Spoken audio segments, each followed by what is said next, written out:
Hey, I'm Randy, and you're watching The Cheap Audio Man. Here at The Cheap Audio Man, we talk about high-value hi-fi home theater and headphone equipment. And today, it's very exciting. This is one of the most anticipatory videos I've ever made because these have taken a long time to get to my house. So, sit down, grab a cup of coffee, and let's talk about the Tekton lures.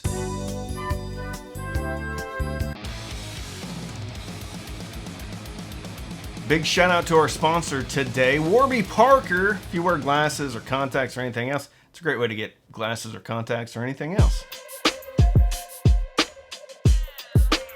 So a little backstory about the lures. I was just measuring drivers. A little backstory about the lures. So I ordered these February 28th, I think. Maybe, at the end of February. And, well, it's September.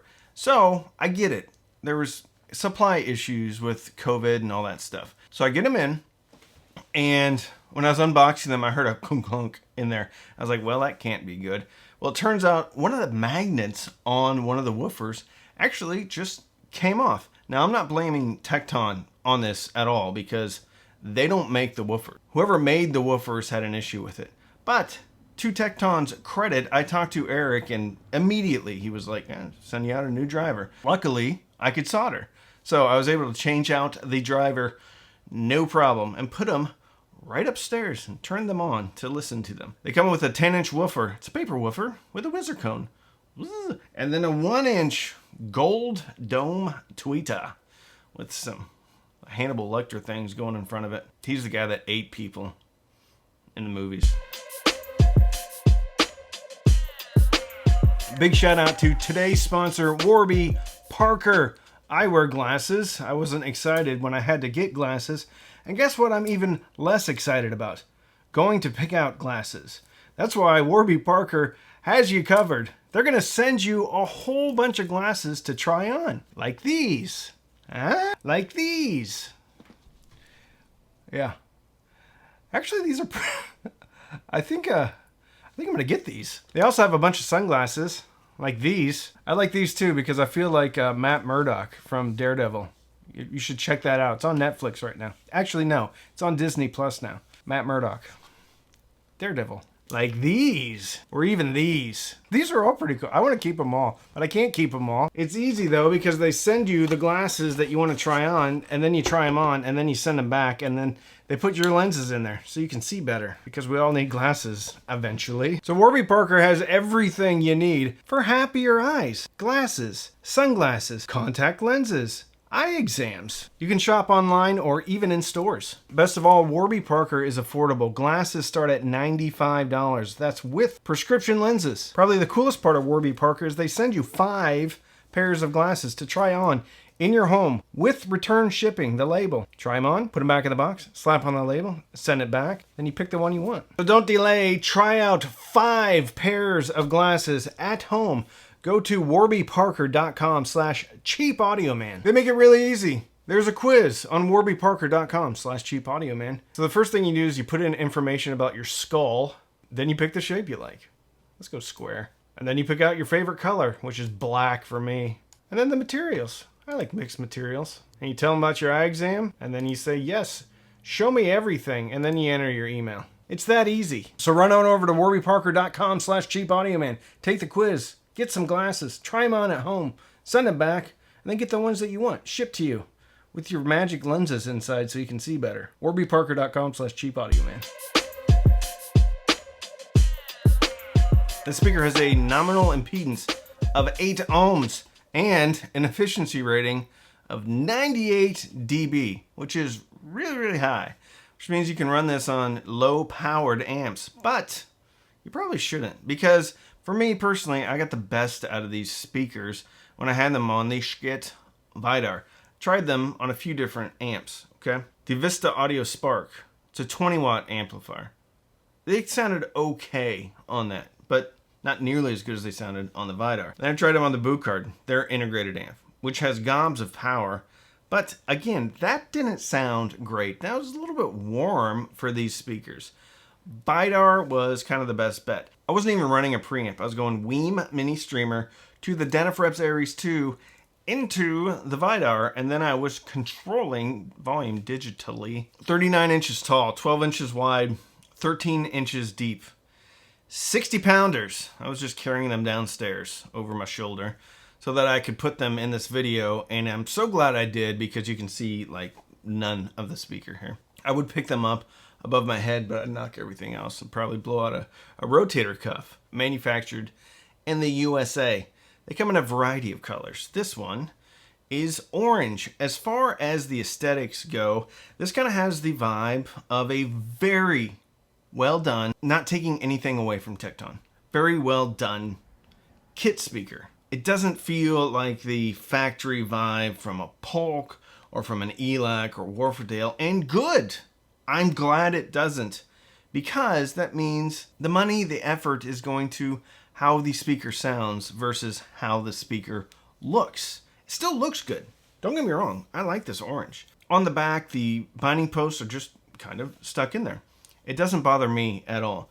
I just want you to know, if you buy these speakers, to have the expectation that this is not going to look like the Unify reference or something like that from ELAC. And I think you can tell that by looking at the pictures. It's got a very different vibe from most of the speakers that I've had in-house. Actually, all of the speakers that I've had in-house. And that's a good thing. That's a good thing. So don't anybody get mad at me if you're a Tekton fan. These are compliments. 2 giant ports on the bottom here. Front facing, which is another thing. I was able to get these really close to the wall, and I had them going upstairs. Usually upstairs is a place where I don't get great soundstage and imaging, but I got them all the way against the wall, and then I slightly pushed out the left speaker, almost said another word, and then I slightly pulled up the right speaker.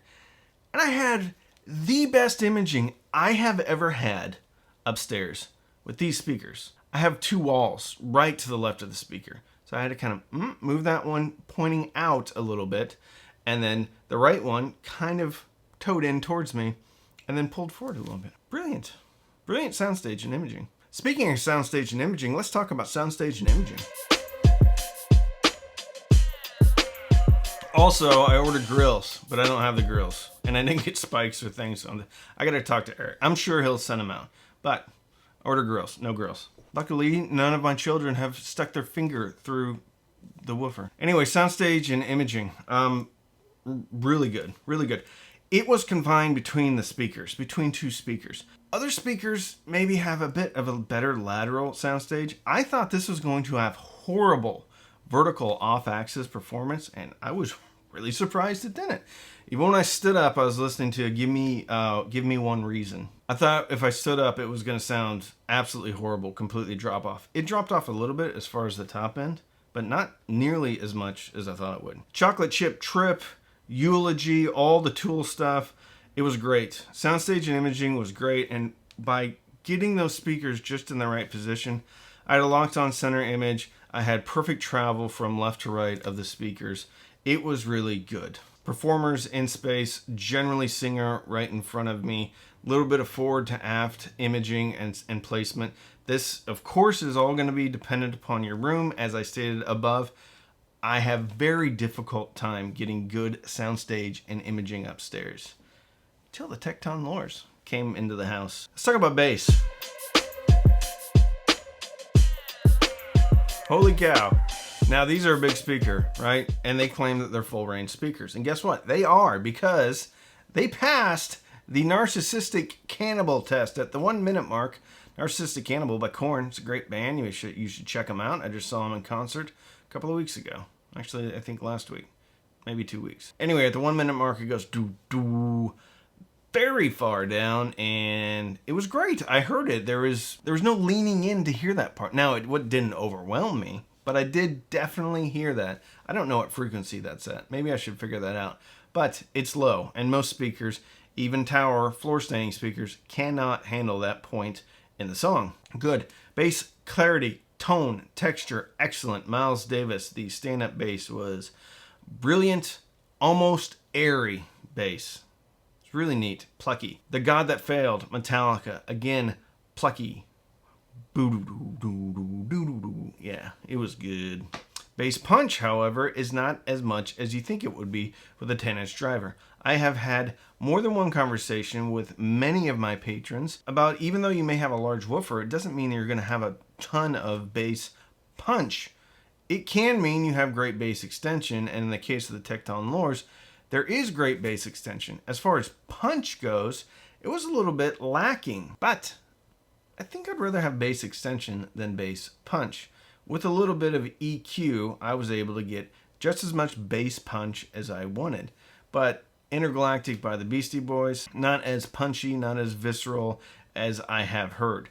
Don't get me wrong though, bass tone and texture is really good. Extension, really good.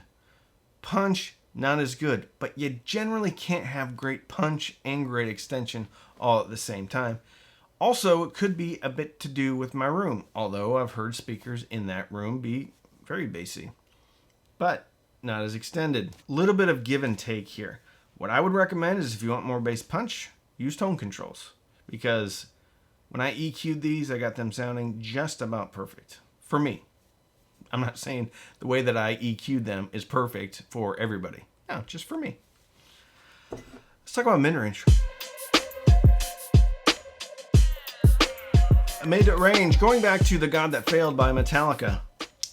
At the 36-second mark, there was a scratch in the guitar, and guess what? I'd never heard it before. I had to replay it multiple times. I'm like, what? Where did that come from? It was very cool. I love it when I hear new stuff in speakers. Love it. Usually that's a sign of a good speaker, for me anyway. God Is Gonna Cut You Down by Johnny Cash.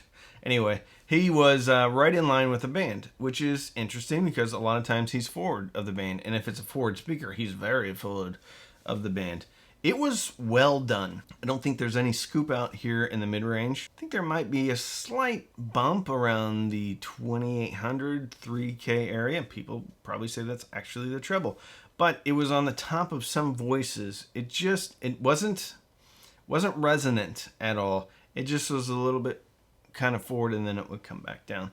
But female vocals, Adele, there's a point, the 1 minute 10 second mark, where she can get a little bit resonant on certain speakers that don't hold together very well. There was no resonance at the 1 minute 10 second mark. That's good because that can be a part that is an issue with a lot of other speakers. So I think 2800, 3K, something going on, a little bit of a bump, but it's not too distracting that it would be like a non-starter issue for me. I think the mid-range here is really well balanced because this reminds me of a huge floor standing version of the ELAC Unify 2.0 with much more extended bass, but balanced. Not thin through the mid-range, but balanced through the mid-range. Let's talk about the treble. Speaking of things I hadn't heard before, at the 44-second mark in Tool's Eulogy, there's a little 3-hit deal on the ride cymbal. It was kind of hidden. I hadn't heard that before either. So very impressive, very realistic, very tactile, very good.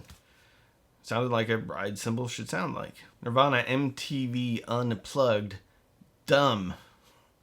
Wasn't as airy as some other speakers like some of the Emotiva offerings. However, the Tekton Lure does a better job of imaging and sound staging in a realistic way than the Emotiva offerings. With a gold dome tweeter, which I've never dealt with before, I can't say this sounds like an aluminum dome tweeter, because it doesn't, to me. It sounds good, it sounds accurate. Cymbals sounded like cymbals, they weren't too harsh. It was good. There is air in here, just not as much as some other speakers. This speaker kind of has characteristics that I've never heard before. It kind of sounds like the ELAC Unify 2.0, but just huge. It kind of sounds like the KLH Model 5s, not with more bass and not quite as hard on top at times. It's doing a lot of things and has characteristics of speakers that I really, really, really like. So we're pretty much talking about the final thoughts, so let's just finish it out. I like the Tekton Lures. The aesthetics, the finishing is going to be kind of love it or hate it.